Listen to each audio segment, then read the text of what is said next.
Hello, everyone. This is Ali Sierratan from Thinking and Productions. As the events continue to develop in the Middle East, I want to give an update on what's happening between Iran and Israel. So, after the assassination of Ismail Haniyeh, the political leader of the Hamas organization, which is a terrorist organization, a branch of the Muslim Brotherhood among the Palestinian people, and it has this idea to destroy Israel and create an Islamic state. It's on their websites. It's in their charter. The when the leader was taken out in Tehran, this now sparked a major it escalated a confrontation that was already under play since Iran had been funding the militias and had essentially launched a seven-front attack against Israel. And as I mentioned in my last video, if you haven't watched this more detail, it's kind of the rise of the Prince of Persia as mentioned in Daniel chapter 10. And these events are definitely prophetic. So far, all the countries that we're seeing kind of come to life in this war are the countries of mentioned in Psalm 83. I just put out a tweet, a detailed tweet about Psalm 83. That's where I put out, my daily updates on Twitter, on X. So this is now brought in Iran. This confrontation is new as far as the players are coming to life. We're hearing a lot of noise of coming out of the Turkish leadership in the direction of jihad. They were the final caliphate of Islam. They had Jerusalem, and of course, we see that Iran, that's been working towards confrontation with Israel for 46 years, finally has the ability to uh, enter the theater of war. And the isolation of Russia has brought Iran and Russia closer together. Iran is now part of Russia's war effort. It has set up factories in order to create drones for Russia. And so we're kind of seeing the blueprint of what could be Ezekiel 38, 39, the pattern of it, because I think that's prophecy's pattern in the Bible. And Chuck Missler used to say that Psalm 83 may trigger Ezekiel 38, 39, and I think we're seeing that. So what's the latest? Suddenly, this leader gets killed, is assassinated inside of Tehran, and he's gone for the inauguration of the president, of the new president. He's kept in a secure compound of the IRGC. And this makes Iran look very bad. They really have to respond because the other militias are looking up to Iran. And if they can't defend, their top militia leader, then what good are they? They're going to lose the faith, the trust of the other militias. And there's also this question of saving face, which is very important part of Persian culture. It's called aberu. It means saving face, but it kind of triggers it psychologically inside of your mind because it's so ingrained in the psyche. So they start to put up all these war videos that they say they're going to unleash all of their militias at once. They're going to just throw, all the missiles they can find at once from seven fronts towards Israel, including the prize militia in Lebanon, Hezbollah of Lebanon, which has about 200,000 missiles. And these are not small rockets like Hamas from Gaza. These are giant stuff. And sandwiched in the middle of all of these malicious missiles, it'll be the Islamic Republic's own ballistic missiles. Last time they threw 300, now they're going to, outdo themselves and throw even more. And they put out all these war video after war video of war propaganda, and then they kind of turn internally to the country and they say prepare for war. They put those videos on the television in the country, and they start to open up their silos and bring out the missiles because they have Soviet era launchers. It takes like a few days to set up, and they bring out some modern Russian equipment that allows them to scramble, enemy signals. Then they put up their S-300 series, which was the most advanced ground-to-air defensive systems that they had. They put 12 around the capital, Tehran, around the president's, the supreme leader, government, important places, and throughout the country. They put out word on television that no one is allowed to take pictures and put on social media where we're putting what. We'll come after you if you do that. And so they go on this massive war footing that could trigger a regional war. And immediately the world reaches out to them. The United States brings in 12 Navy ships, puts the USS Roosevelt in the Strait of Hormuz, where 30% of the world's energy flows.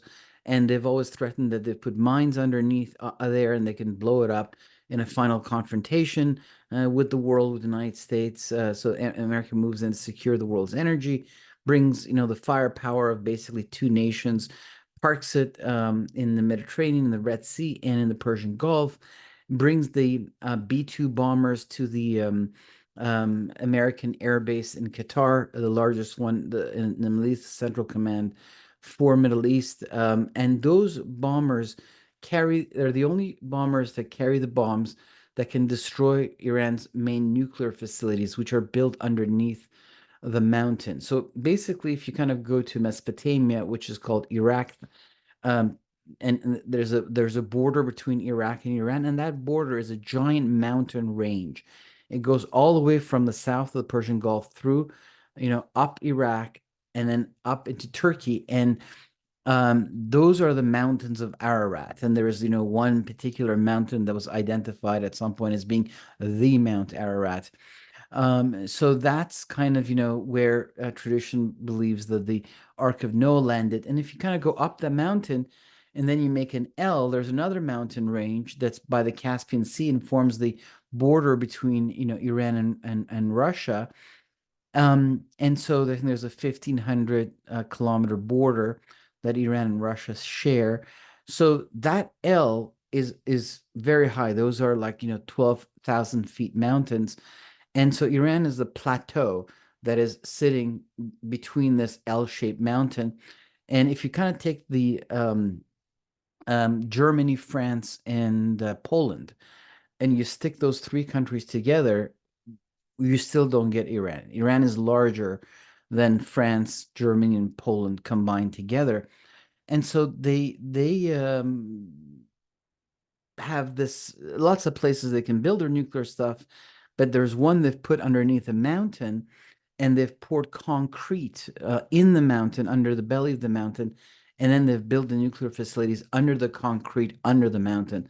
And only the United States has the bombs destroyed. So they bring the B-2 bombers, and um, they then begin to essentially signal that, look, if this gets out of hand, we're here, you got to be careful. It's not that we're going to do anything, but if you end up being out of hand, we have to guarantee the world security, and we can't have a regional war. It's an election year. Biden has been saying that from the beginning. He doesn't want oil prices to rise, no inflation, etc. And then a diplomatic onslaught begins into Tehran, where the United States reaches through the Sultan of Oman, which Biden did that in April and was able to successfully negotiate with Iran a limited strike, and that was 300 ballistic missiles plus 180 drones.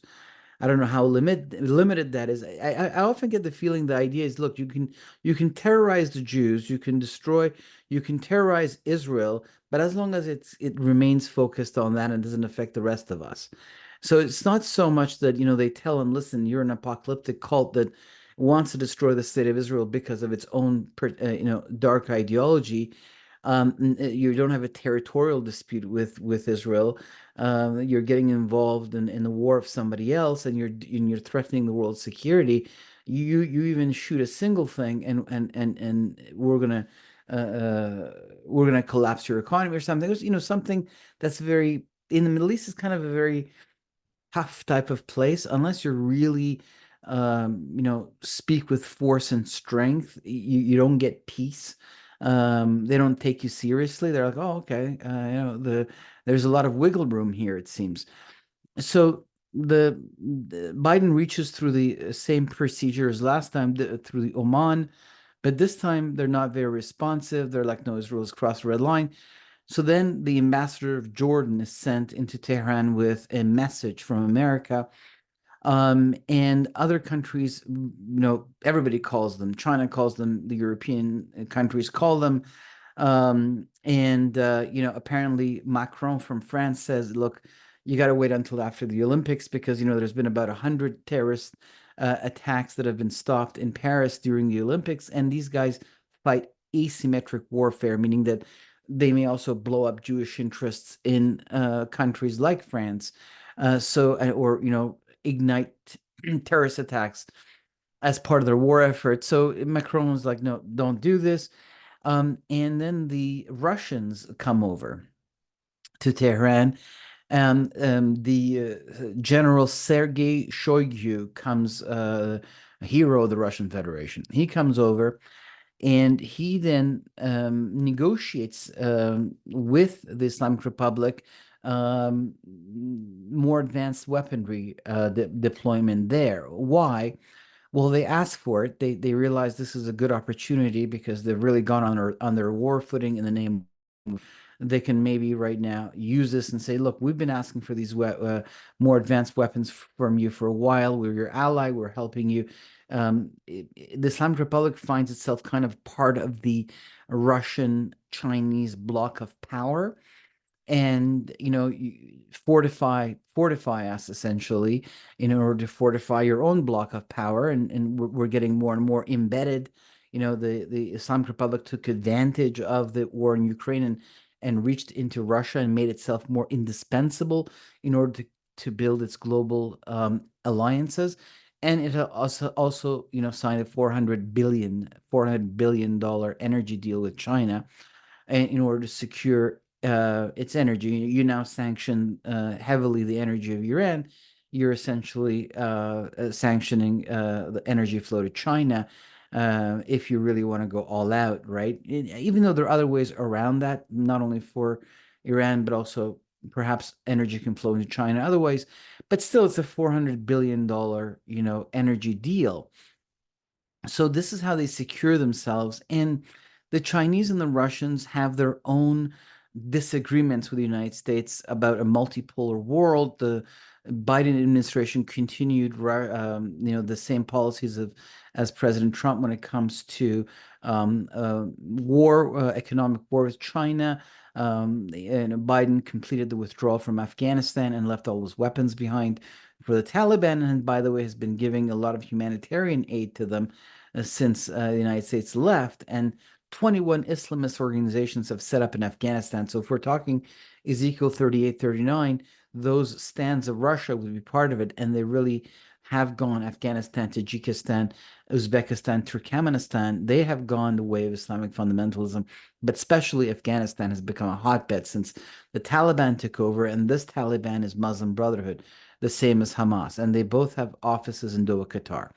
So from here, America pulls out of Afghanistan to deflect its military might towards the Asia Pacific, identifies China as the main threat to American power, and challenges the one nation policy of China concerning Taiwan. China wants the whole world to accept that Taiwan is essentially a part of China. And if you don't accept that, then that's a very big diplomatic faux pas as far as China is concerned. That's a no-no. And Pelosi comes and says, no, if China makes it go for Taiwan, America will intervene to protect democracy. So this becomes itself um, an issue for China. So China is happy to China doesn't want apocalypse because their economy is not doing well. America is their main market, but they're willing to kind of say, "Oh, well, these guys want to create some problems for the Middle East that would affect the West, would affect inflation, that would affect the economy in a time of election. Maybe we can leverage this, for our own negotiations." And Russia would think the same way, that, hey, you know what? In our bloc, there is kind of this jihadi guy, the Islamic Republic, and perhaps we can help them out because perhaps we can leverage that in our negotiations with the United States, and say, you know what, we'll back down here if you back down, in Ukraine, for instance. But Russia is getting pulled deeper into all of this as well. And so that you can see kind of from the sands of geopolitics, you see rising the uh, tapestry of Ezekiel 38, 39 as a result of this war. And that's why this event that I'm talking about right now, that we're living right now, waiting for Iran to respond with its militias to Israel, this is a very important event because this battle that we're about to see, the consequences, once we understand the magnitude of it, how are they going to do it, how it's going to play out, the consequences of this battle are going to lay the foundation and groundwork for the unfolding of the next phase of the story, which I suspect will take us into 2027, 2028. We have to see, of course, who wins the election in the United States. And but so we can't really get too far ahead of ourselves and make too many predictions.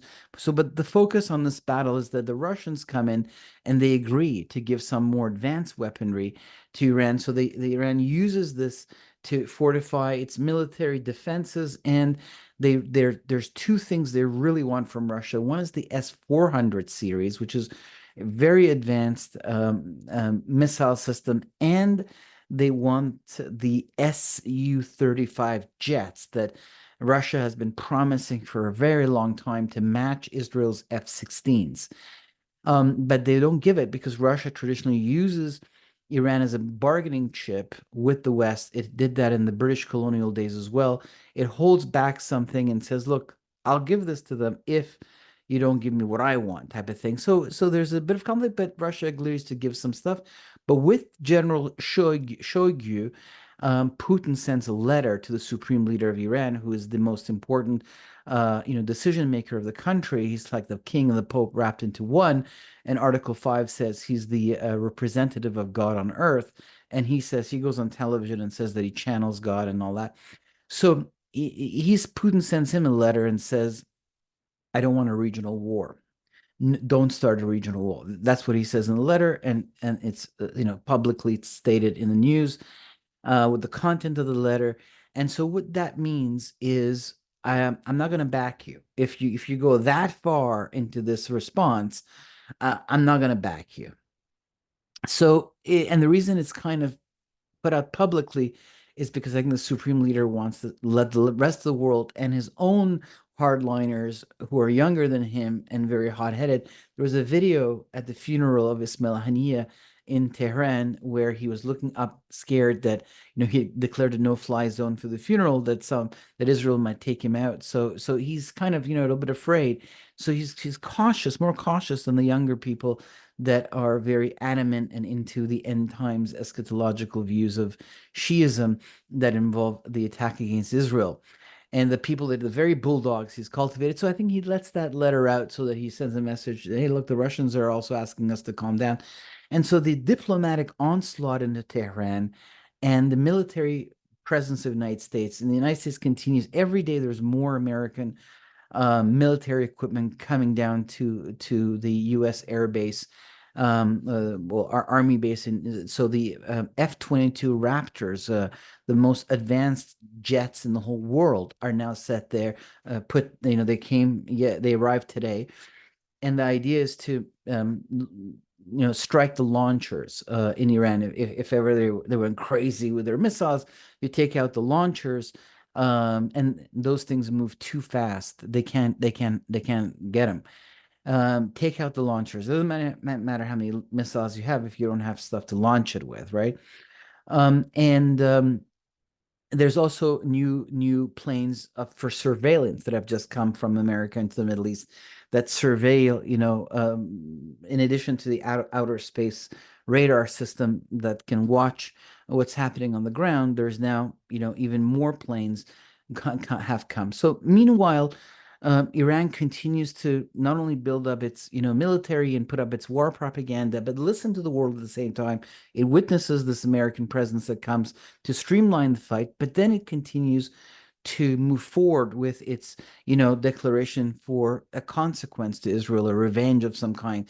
So it calls into an emergency meeting of the Council of Islamic Nations in Saudi Arabia. They all show up for Iran, and then the foreign minister goes there and he says, "Look, guys, basically, this needs a response. He was a hero of the resistance, for crying out loud. This needs a response. We need to respond. So either you're with us and with the nation and Islam, or you are, you're neutral. Don't participate, but don't stand in our way. They say, look, if you stand in our way, you're an enemy, and you can be target. You're a legitimate target. And I think that they set that in the heat of the moment. And I think they went there to kind of make friends with their neighbors and say, look, guys, we are going to be um, so they go to shore up support, and at the same time, they're shoring up support for their war effort, explaining themselves and making the case, warning their neighbors, and kind of trying to be neighborly, because these missiles have to, fly over these Arab nations to get to Israel. And of course, sparking a regional war, unleashing 7 militias. Some of them are in Iraq and Mesopotamia, still far, Syria, Lebanon, the Houthis in Yemen. And of course, maybe Hamas strangely didn't throw any rockets after the leader died. Maybe they don't have any, and then maybe they're just keeping a few symbolic ones, or they've lost the ability to launch, and Israel's taking care of that. Maybe they're keeping a few for this confrontation. But regardless, this is going to really light up the Middle East. So they have to go and explain themselves to their neighbors, and they kind of make the case, and they're like, or you're with us or you're against us. But if you're going to be against us, we recommend that you remain neutral. Egypt has declared neutrality in this. But Saudi Arabia originally had said that, we'll intercept anything that goes over our heads, like we did last time. But right after the meeting, the Prince of Saudi Arabia, Mohammed bin Salman, the regent of Saudi Arabia, he put out a tweet saying, you know what, Israel was wrong to, enter into the sovereign territory of another country. And he's not doing that because he's shifting sides. He's doing that because the policy of Saudi Arabia, it's a long story, but there was a major change in the policy of Saudi Arabia after the 2016. They weren't happy with the JCPOA, and they decided that they were no longer going to rely only on their exclusive relationship with America for their security, but they were going to get a little bit closer to Russia, China, and Iran, and have economic interests with them as well, so that Saudi Arabia becomes important to China, to the Road and Belt Initiative, and to their big neighbor Iran, as well as America. And like this, by having everyone have vested interests in them, they secure themselves better than just relying on one country. And also, that's another point, by the way. The Chinese, they don't like this economic plan that Biden has created, which is to have a corridor for goods. The idea is to move the factories gradually over the course of the next few years, maybe 10 years, from China to India. Apple has already started doing that. And then the stuff for the West and for North America will be produced in India. And Biden has now announced an economic corridor that goes from Mumbai, the port of Mumbai, all the way to Berlin and gets distributed to the West. And that's to isolate China and Russia and secure the West. And by creating jihadi type wars in the Middle East, and it stops that from happening, that for that, work to work, you need stability. And that's why Biden was so interested in making sure Saudi Arabia and Israel make peace, because this thing runs through both of their countries. And so this global interest of pushing China and Russia down and creating an economic route is not good for China. It's not good for Russia. So they do have a vested interest in keeping the fires alive and saying, look, if we can't come to an agreement about a multipolar world, they don't have the strength really to ask for it the way they want to, then maybe we need to start another fire for you and disturb things down here to bring you guys back to the negotiation table. That's another thing. So the foreign minister goes to these, convenes this Islamic Nation Council, makes his case, and last time Jordan opened its airspace as well to the French jets that shot down some of the ballistic missiles that Iran had thrown. And again, this time Jordan said it would do the same. So, the foreign minister of Jordan came to Iran on behalf of the United States in all of this. So that's why they had this council to make their case to their neighbors and set everybody straight, shore up some alliances. Netanyahu's said in his speech to Congress that there should be, based on the April 14th and 1314 model of all these Arab nations that supported, the American and Israeli defensive systems, well, mainly Israeli, but also the support of the United States against all this barrage of missiles. Netanyahu said this was something we could build on. Let's build something called the Abraham Alliance, which is Israel, willing Arab nations with the support of America against Iran. Kind of, he said that Tehran is behind all of these militias, and until Tehran feels the heat, they're not going to stop. And so I think that part of Iran reaching into the regional, Islamic nations through this council is to also counter Netanyahu's effort to sway them in his direction, right? So they did the meeting. The meeting was done. So that's another thing they checked off as to the things you need to do to, go to war. And while this was happening, and they were getting new equipment from Russia, and they were taking the phone calls from everybody telling them to calm down, and they're witnessing America bring its armada to the region to kind of streamline the attack and make sure it doesn't get too big. And while they were doing all of these things and talking to their neighbors, they were moving troops, and they were been moving a huge amount of troops from the Iraqi border into Syria, IRGC-led troops, and they've been bringing weapons into Syria. Actually, they just brought some serious weapons, and just minutes before I started this recording, there was a huge explosion in Syria, and we believe that Israel just took care of those. And they've been also flying passenger jets into Beirut, where the jets are filled with IRGC military personnel and advanced fighting equipment. And so they've been building, going forward while listening to what the world is telling them. And it looks like it's been effective. It looks like the world was able to calm it down and kind of make it a smaller strike. But as I said, it's still a strike. It's like only terrorize the Jews, but not the rest of the world. And also the policy of appeasement doesn't work. What would really work to bring peace and stability is for America to show immense strength.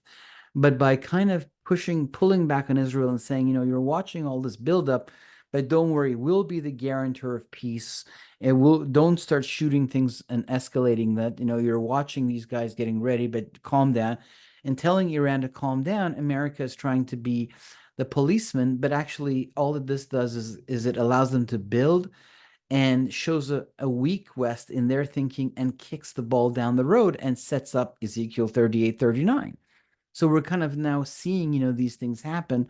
What is the purpose of these wars, and why are they mentioned in the Bible? It's because the purpose is to, derail God's plan towards the Messianic kingdom, towards the utopia. As the Lord is coming back and He's summoned His people to the land, and the land is coming to life. This is about the reestablishing of the fallen tabernacle of David. And this is ultimately a war against Yeshua Mashiach, against the Lord Jesus Christ. That is who this war is against, right? And so, but this is the process of his return. These are the steps that are happening. Israel, was able to reestablish as a nation. There was this huge attempt to stop the birth of Israel in 1948 at the very peak of a 2,000-year program of this to destroy the Jews out of every nation in order to break the word of God and not allow these prophecies to take form on the stage of history and continue the age of empire with the influence of these fallen angels and evil spirits contending with the Holy Spirit, which has now been released, of course, on the day of Pentecost, on Shavuot in the temple, but to kind of maintain the status quo rather than trigger the birth pangs that, lead us into the Messianic kingdom, because there are prophecies, and the Lord says that He does nothing except that which He tells through His servants, the prophets. So they're trying to stop this, but they can't. The 20th century sees the largest amount of killing of the Jews program, both in the Middle East. Actually, I have this here. The Hajj al-Husseini, the uncle of Yasser Arafat goes and meets with Hitler and says, "Look, the British want to give the piece of the land back, and I will go ahead and start, killing the Jews in the Middle East." And he's very successful at creating a Holocaust of the Jews in the Middle East, while Hitler's has his Holocaust of the Jews in Nazi Germany, inspired by, if you look at some of my videos on the altar of Zeus and how it relates to the Nuremberg rallies, and how Albert Speer created a giant version of that for him in Nuremberg. And there's a dark force behind the Nazi movement, and it was about stopping the birth, of this nation. That's what 1948 was about. But of course, they lost. They were arrested. They went to the Nuremberg trials. But suddenly, the nation of Israel was born, and it really is amazing if you kind of look at, the prophecies. There's one prophecy that comes to my mind, and that's Isaiah. It's interesting. Isaiah 66. It talks about a nation that's born overnight. Who has heard such a thing? Who has seen such things? Can a land be born in one day? Can a nation be brought forth at once? For as soon as Zion was in labor, she gave birth to her children. And it goes on by saying, "Will I bring the moment of birth and not give delivery, says the Lord," says Adonai. And if you read it, "Rejoice with Jerusalem," it's an apocalyptic passage. "For behold, the Lord will come in fire, and his chariots like the whirlwind, to render his anger with fury, and his rebuke with flames of fire." The whole chapter 66 of the scroll of Isaiah is clearly about, the establishment of the Messianic kingdom, the second coming, the great day of the Lord. But it talks about this nation in the midst of all this that's suddenly born overnight. Nations are not born overnight in our world, but in November of 1947, the League of Nations declared a new nation on the stage of history, recognized Israel as a new country, as a new nation. Boom. And it was born literally one night. There doesn't exist. The other night it does. And so the prophecy was fulfilled, and they couldn't stop it. 1967, with hindsight, was about Jerusalem. They must have the Six-Day War, that led Jerusalem coming back. So it's like something that was fallen. The fallen tabernacle of King David is being reestablished. Inheritance is being given back. The stage is being made ready for prophecies such as Zechariah 14 that talk about directly the second coming. And of course, you've got now this battle. And from the very beginning, Hamas declared that this battle was about the Temple Mount, because the red heifers had been there. The permission to sacrifice them, they said, had been given. I'm not sure, but that's the story, by the Parliament of Israel. And they were going to sacrifice the red heifers on the Temple Mount in sight of on the Mount of Olives, in direct line of sight to the Temple Mount. And that this triggered the war, they said. And that's why they called the war Al-Aqsa Flood, which means that it's about protecting the Temple Mount. So this is maybe the enemy is trying to hold back this other piece, being given back and being reestablished in the hand of the covenanted people. You kind of go forward, whether there's going to be a false temple, fine. But ultimately, when the Lord comes, the architecture of the Messianic temple is written in Ezekiel chapter 40, and it's after the war of Gog and Magog. It's after these apocalyptic wars. There's going to be a temple. He's going to rule out of Jerusalem. So the fact that the Temple Mount may be what's going to come to them at the end of this war, because if all of these Islamic nations of the Muslim Brotherhood, which controls so many of the countries, and the Shia Republic of Iran, finally, unite to launch this Magog and Gog invasion, because that's what it is. That's what that war is. Now that we're there, that's those two organizations that control the specific nation states uniting, and they lose, then there'll be a final peace agreement with the Islamic world, and the Jews will ask for a portion of the Temple Mount, especially since, Israel has become very religious in its parliament, more, not very, but a lot more religious, let's say, than in 1948. So they would ask for that, and so this could be the very war they're trying to stop. But in the story of great reversals, which marks the history of Israel, this may be the very thing. That's the very thing they're trying to stop. The Temple Mount is the very thing that comes back. So one more piece of the puzzle that leads, to the resurgence of the fallen tabernacle of King David is being negotiated here, right? At the end of this war, we'll see. We're going to watch this together. So regardless. the world is able to, bring this down. So this is a spiritual war about to all about stopping the plans of God, and and destroying the Jewish people and scattering them back into the nations and prolonging, the age of empire. But they're not going to be successful, because that's why God tells us that this is the end from the beginning, that this is actually the judgment of a great evil. Something is being gathered by God in the scroll of Ezekiel. That's what it says, and removed from the earth. And that's why it could bring both spiritual revival and peace to the Middle East. If no one can get rid of this jihadi movement, this Sharia law movement that has even exploded in France and in England and even in the United States. It's everywhere. No one can take them down. But if Israel wins against a war of all of these guys together, miraculously against all odds, then the entire movement collapses and the stronghold of jihad collapses. And out of that, there'll be a period of peace, prosperity, and the spreading of the word of God into the Middle East, right?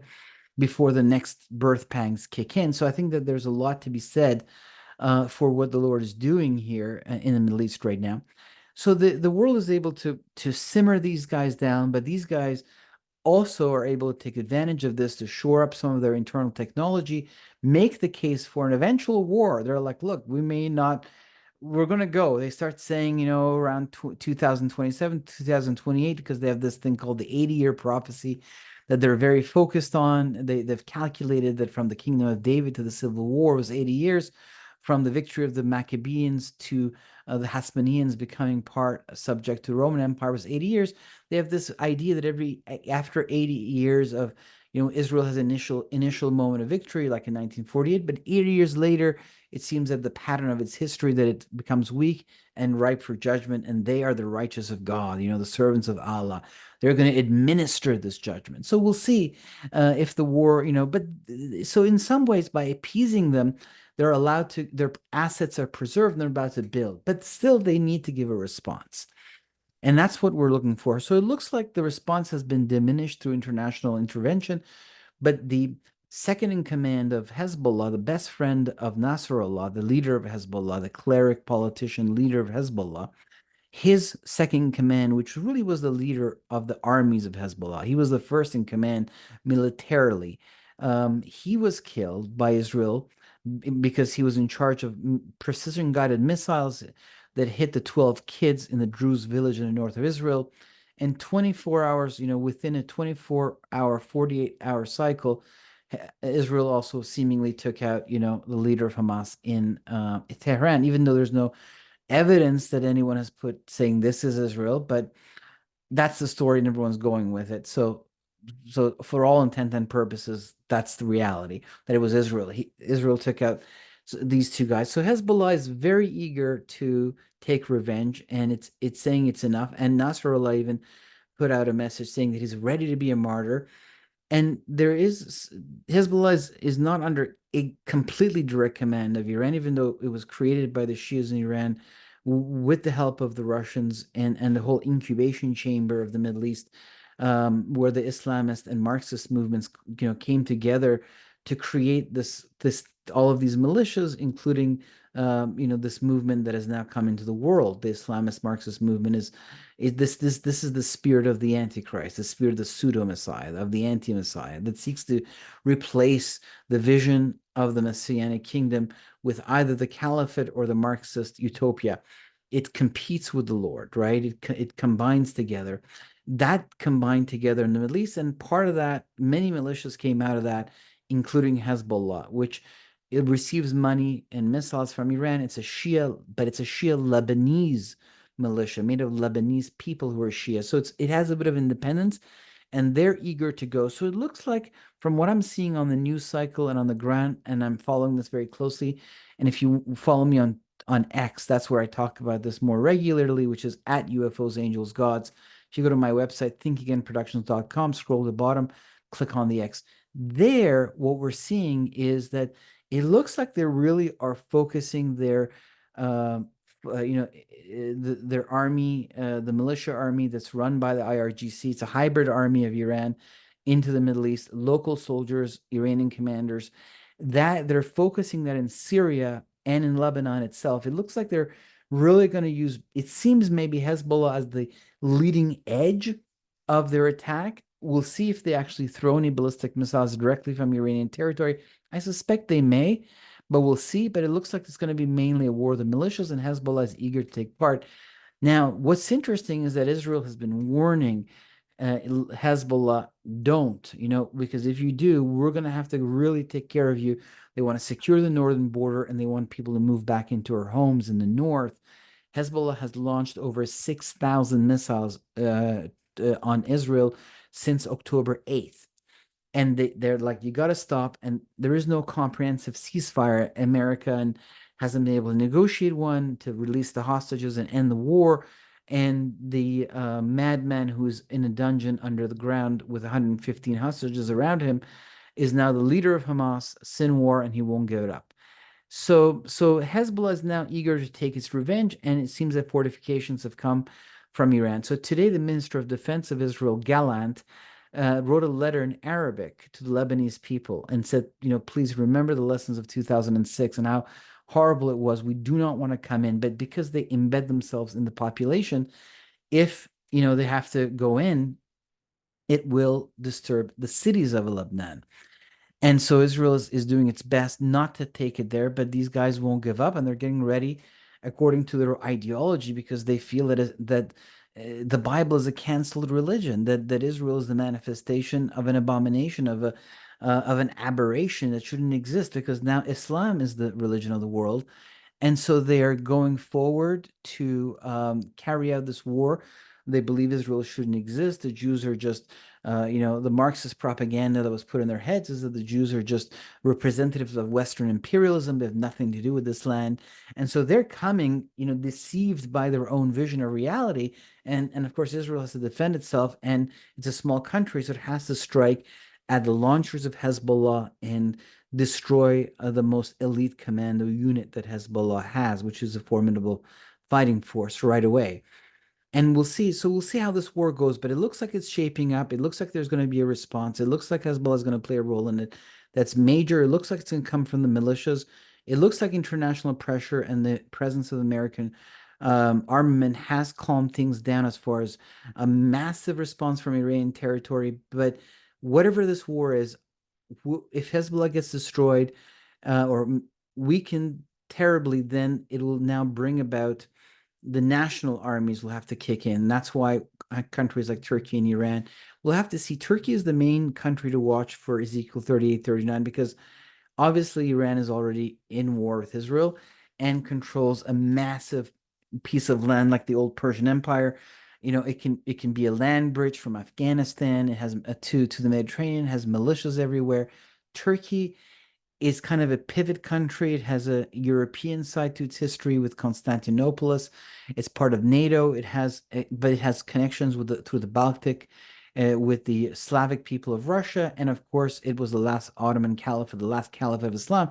It has a huge Islamic history. It was the last Islamic force that controlled Jerusalem. So it's the leader of Turkey has been, speaking jihad, and many people in Turkey have responded to him, even though there's also a secular population. So Turkey can pivot and align differently at different moments in time. If it pivots suddenly towards its Islamic and jihadi past, then the war falls into place. So if this battle actually weakens the militias, it will actually set up the national armies. So we'll see what exactly they throw, what Israel's response will be, and how is it that this is going to perhaps set up the foundation for the next stage of this war. But definitely, I think these are the birth pangs of the pattern of Ezekiel 38, 39, which I think will have a fulfillment now and one at the coming of the Lord. These are multi-decade prophecies. I know we tend to see as like one, but look at Psalm 83. 3,000 years ago, Asaph spoke about these enemies around Israel. Then Nehemiah dealt with them when he came to build the wall. Then they were all the soldiers of the Roman legions that came to destroy Israel in 70 AD. Jerusalem and the temple, they were from these local nations around Israel that Psalm 83 talks about. Then 1948, the nation was born, and these immediate neighbors went to war with the same cry of Psalm 83. They conspired against Israel and they said, let the name of Israel be no more. But they're the one to destroy Israel, throw them into the sea, from the river to the sea. So this is kind of Psalm 83 has been active for 3,000 years, and at least for 76 years. So these are patterns that have their final fulfillment in the second coming. I think the pattern of Ezekiel 38, 39 is turning on through this. These are the birth pangs of it. And of course, the Lord is glorified and great evil is removed and the enemy is contained because God sits on the throne and he's sovereign. And so we'll see, but this battle is going to lay the foundations of the next stage of this war. There may be a ceasefire, there may be a pause, and then this may continue in a couple of years. As I said, it'll depend also on who's president, and we'll see. We can't really look beyond this battle until it happens, but for now, it looks like it's about to go down, and it looks like it's going to be very much centered on the militias and Hezbollah, and we'll see if Iran directly takes part in it by throwing ballistic missiles from its territory. We'll see how this goes, but I just wanted to give you an update. Till next time, follow me on Twitter, Think Again Productions. Subscribe to this page. Follow me on Patreon. I have an audio series on the Book of Revelation.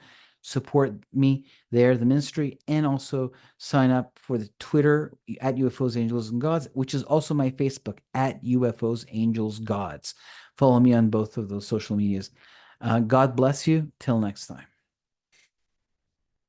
Okay, I'm looking for the stop recording sign.